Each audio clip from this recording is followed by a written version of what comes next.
Hi everyone, my name is Shivani and I'm a regulated Canadian immigration consultant and founder of Zest Immigration Services Incorporation. Today in this video, we are going to talk about Canadian PR residency obligation. So, you got your PR. Can you just leave Canada? Can you just leave Canada and go on a world tour? Or can you just leave Canada, go back to your home country and show up after a year or 2 years? Is that even possible? Well, you might end up losing your PR status in Canada because you are required to meet physical presence requirement, also known as residency obligation. So what is this PR residency obligation? Let's explore that.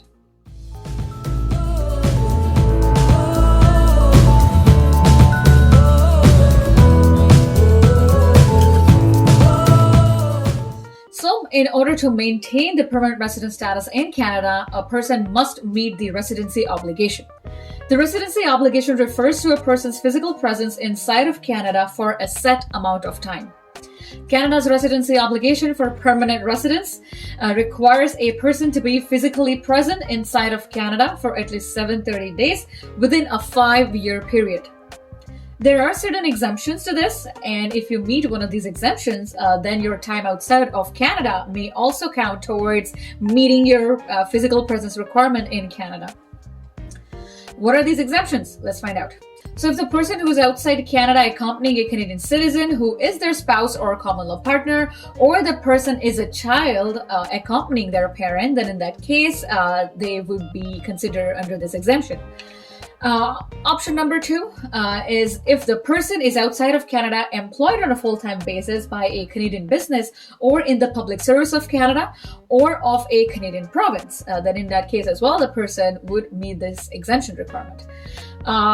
Option number 3 is that the person is an accompanying spouse, common law partner, or a child of a permanent resident who is outside Canada and is employed on a full-time basis by a Canadian business or in the public service of Canada or of a Canadian province. And then in that case as well, the person would meet the exemption. And in that case, that person or that family member or members' time outside Canada can also count towards meeting the physical presence requirement.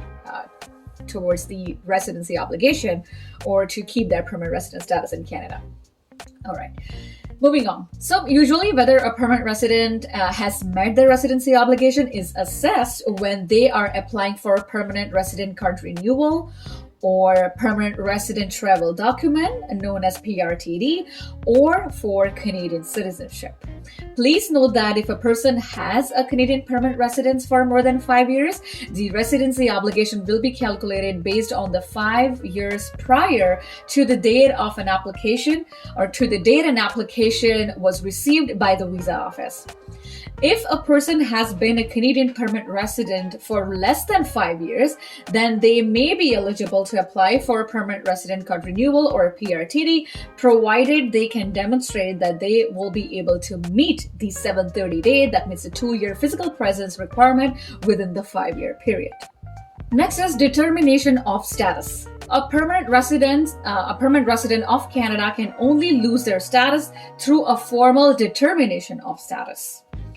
Anytime a permanent resident applies for a PR card renewal or a permanent resident travel document, a visa officer will conduct an official determination of status to see if the person has met their residency obligations and has no other barriers from renewal.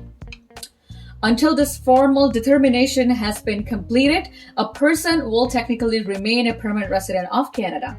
If a permanent resident is aware that they have not met the residency obligation, they may formally renounce their PR status. Residency obligation and provincial nominations. Canadian citizens and permanent residents hold the right to live and work in any province in Canada, as found in Section 6 of the Canadian Charter of Rights and Freedoms.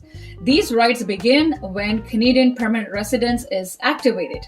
It is important to note that while Canadian citizens and permanent residents have constitutionally protected mobility rights, Canadian law determines that the immigrants belonging to a provincial nomination class must intend to reside in the province that has nominated them.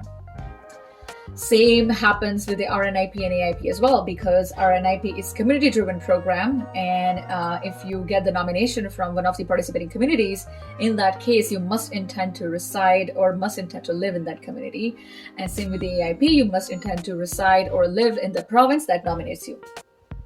If the intention to reside in the selecting province is found and never to have been sincere, applicants risk being found guilty of misrepresentation, which can result in loss of their status and inadmissibility. That means a ban to Canada for 5 years.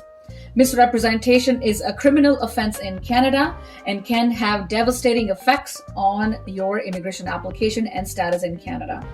Applicants interested in selection by a Canadian province must demonstrate their intention to reside in that province upon landing.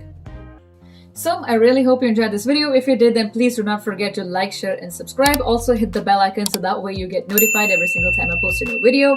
If you have any questions or concerns, or if you wish to discuss your immigration case or your immigration options with me, then please feel free to contact us at www.zaskia.ca. You can also book a consultation with me using the link given in the description box. So please do check it out. And yes, thank you for your time today. Stay tuned because there are lots of videos, lots and lots of videos coming your way through this channel. So please again subscribe to this channel to show your appreciation. Also, go ahead and check out my other videos. I have created playlists, so I hope you would like those videos as well. And yes, again, thank you so much.